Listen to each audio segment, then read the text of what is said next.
Good morning.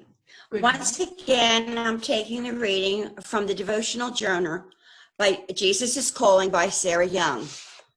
It'll be paraphrased from Psalm 141 and 16. Keep your eyes on me, not only for direction, but also for empowerment. I never lead you to do something without equipping you for the task. That is why it's so important to seek my will in everything that you do. There are many burned out Christians who think more is always better, who deem it unspiritual to say no.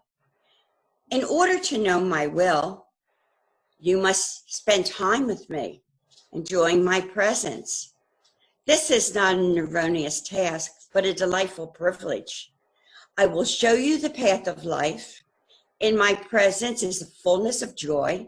At my right hand, there are pleasures forever. Wow. God has equipped us for specific work. He will enable us to do those things. What do we need to do to say no? And in what preparations do we need for the work? Personally, through these times, I'm still trying to decipher what God's will is for me and what is all that fluff. And I also think ahead, it's like when the quarantines are lifted and the world starts to become active again, am I going to get caught up, or am I going to remember that that's fluff? One thing is for sure, I must, and we really need to, keep our glass half full. Wholehearted efforts bring real results that will keep our glass half full. There are a lot of real cool things about being created in God's image. One of those is that He has passed on to us the ability to will things and bring them into fruition. I would say that's pretty amazing. One thing about God is that whatever wills or desires ultimately comes to pass. And why is that? Besides the fact that He has the ability to make it happen, it is because He wants it with all His heart. You don't see unfinished things floating around the universe that He just never got around to because His heart wasn't in it. What He desires with all of Him, and He makes it happen. And here's the secret. Although we don't have the opportune will like God, we do have the ability to make things happen. When our desires line up with His will, they have to do that. And when we put our whole heart into them, because we share in God's divine nature. But if we're half-hearted in our pursuits, well, we will only get halfway, if that far. And we don't want that glass to be half empty. That is for sure. Well, I'm going to take a little sidetrack here, and let's visualize a bag of jelly beans, a colorful bag of jelly beans. They can actually tell us a story of God's love for me and you. Think of the green ones. What do you think about? Maybe the grass that we used to have picnics on. Maybe we still do. But there's pesky ants and all. But what about the green trees that give us shade to sit under? Or the waving palms? Blue. The blue ones. Well, I love looking at the sky, especially at night, and looking at the stars and thinking, all of us are under them together. And that is a wonderful feeling for me. And of course, the sea, the ocean, I love those shades of blue. Oh, brown. Well, I guess that spring fever's kicking in because I'm thinking of the soft earth. Maybe yours might be a little frozen today, but they're gardens that you can plant, gardens of joy, whether they be flowers or vegetables. Then we have the speckled ones. Well, I love the beach, the sand. So for me, I think of the sand and all the fun that you can have at the beach. So that's my speckled ones for me. And what about the red ones? Well, the first thing that pops into my mind is for the precious wine that we use in the Eucharist. That just hit me, and it stays with me. Oh, black. Oh, yes, those black ones. Well, you know what? We all have some challenges over our life, and well, we'll give that to the black ones. Purple. Well, you know what? They're for the trials. Then we come to the white ones. Well, I think the dove is such a pretty bird, and it also reminds me of peace. And what about those big fluffy clouds? Aren't they glorious to look at? And golly, they're just beautiful. Well, you know that now that you know what each color means to me, and it can be made into a story of our Father's love for us. Told by jelly beans? Maybe. So remember, the next time you have a jelly bean, you're having something to remember from God's love and something for your tummy. God, thank you for the simple reminders of who you are and what you've done. You are a great and awesome God. Help us to remember that always. Amen. Amen. Okay. Well, obviously, I think spring fever has kicked in. What else can I say?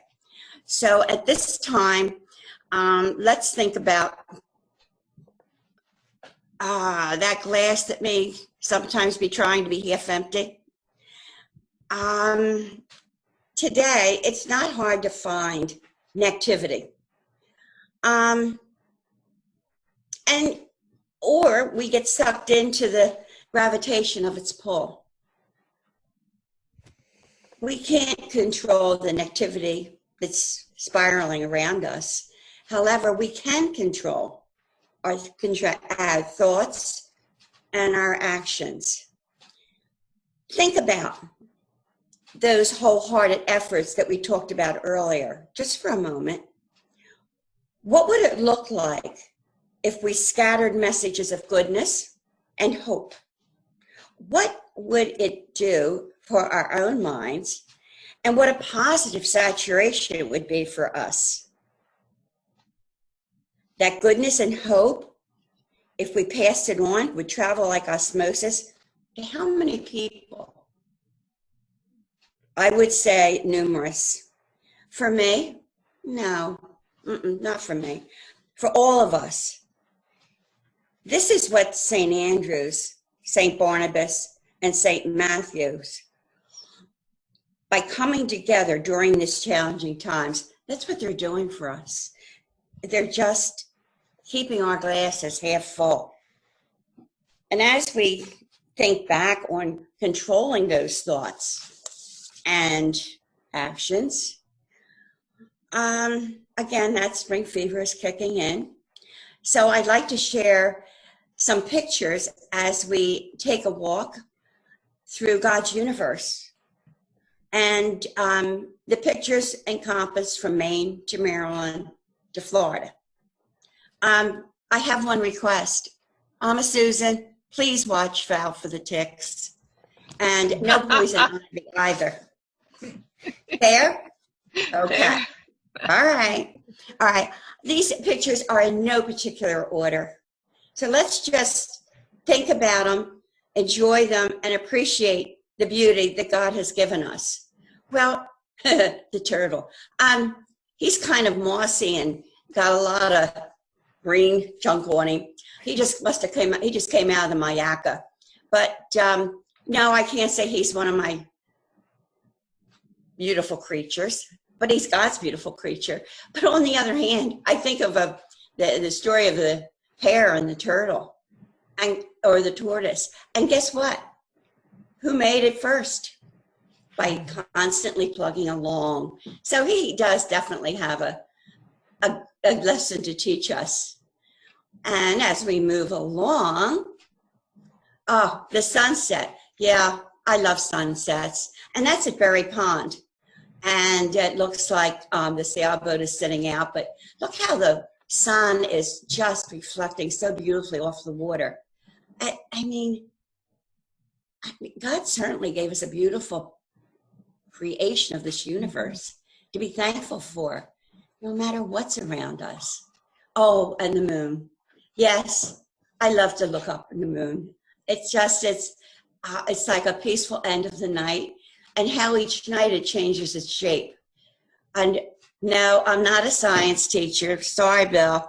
But my son would be giving me all the names of all the different moons. Oh, and do you remember the one that we had with the total eclipse? That was absolutely gorgeous. And what a special memory we have of that night. That was another unique one. Rainbows. Oh, yes. Rainbows. I follow them. I love to watch them. They follow rain, or they come about when it's still, the sun is out and it's raining. I just think rainbows are great. I haven't found the pot of gold, though, at the end, but it's fun anticipating it. And then nature takes over, and a woodpecker pecked off the flower of my hummingbird feeder, get to the nectar. Yo, what's happening here? But hey, small as we are, he just knew it was there and chased the hummingbirds away. And the flowers, I just think they are great. And I came across this. You could wonder for hours what flowers mean, but for me, they're life itself in all its happy brilliance. We couldn't do it without flowers. Flowers help you forget life's tragedies.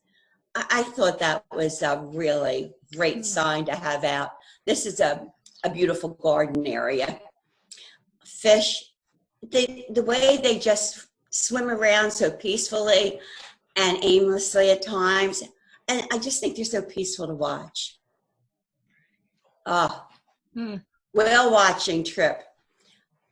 They are, those whales, they're so mammoth mammals, and how we love to look at them and see them. And we think we're so blessed when we do spot one when we're whale watching.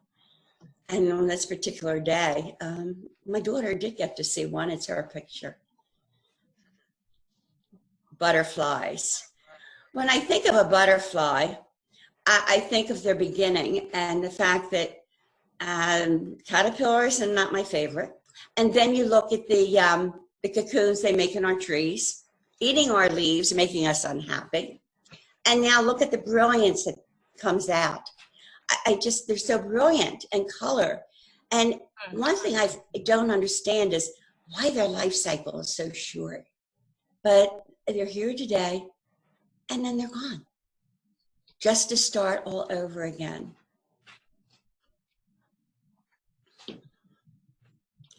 Oh, the rain. So I do enjoy watching the rain. And there's the bird, of course, because they know that when it rains, that they're going to find plenty of food in that green grass. But have we ever thought about how the rain comes down? It's like it dances on the water, making its own music as it hits. That's one thing I never thought about until I really was sitting and watching it, which we seem to have time to do right now. Again, another sunset. That sunset's from here after a stormy day, and you can see the clouds in the sky, but you can't refuse that sunset. It was still going to happen. All in God's time. The rainbow. Again, this rainbow is just out over a field, so bright and glorious. And the clouds in the background. It just kind of reminds us that clouds, the rainbow, the green grass, it all comes to fruition.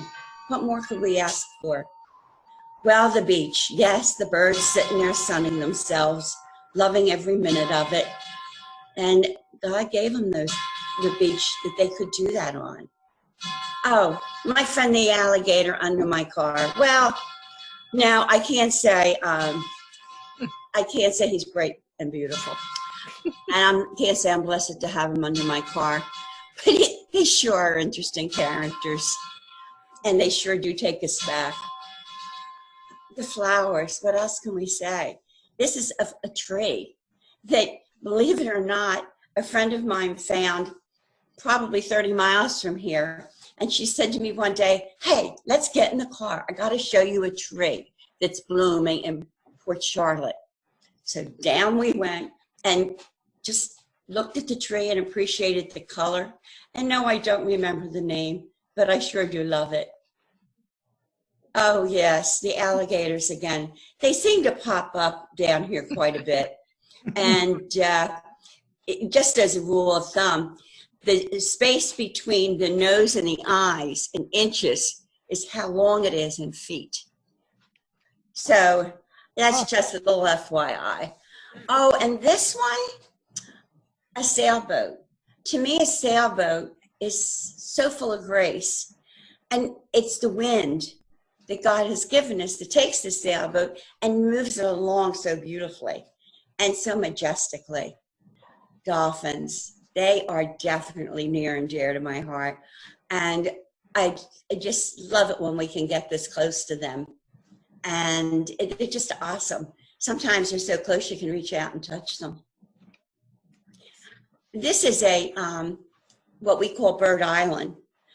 And on this particular day, the birds aren't on as much as usual. This whole island can be covered and it looks like a snow-capped mountain. And are they ever noisy? And why do they pick this particular island? I'll never know, but they do. Oh, yeah. You see that kayak a little bit ago? Well, it was my grandson 4 years ago, 5 years ago, and he decided that day he was going to kayak. And that's what we saw. The alligator was as long as the kayak. Do I have to tell you that this is one scared grandmother? Knowing that they're fine, they don't bother you. But I didn't want him to get excited and tip. But no, everything was fine. And oh, again, here we are back at Berry Pond with another gorgeous sunset. And I just want to thank you for taking this walk with me. And it sure makes my glass half full. I really, hopefully, that yours is half full now. Well, we walked through nature. And you know what I thought about? Tenderheartedness came to mind. And I realized that it's not just for others. We need to keep some of that tenderheartedness for ourselves. We need to give ourselves permission to grieve, permission to be angry, permission not to have all the answers, or how to make something perfect for someone well. Do you feel that we will and can be stronger after our isolation? I do. Why? Because I think all of us have come to know God better and to know that He will give us all the days, the tomorrows, the will, that we will find rest and reassurance that we crave and need at this time. May we joyfully tap into God's power to bring kindness to ourselves and to the world around us. And now, peace be with you, and let's make it a beautiful, beautiful day. Amen. Amen. Thank you. Amen. Thank you. For Thank you, Sandy. sharing. Thank you, Sandy. Thank Great you. pictures. That was Make special. it a great day. Thank you. Make it a great day.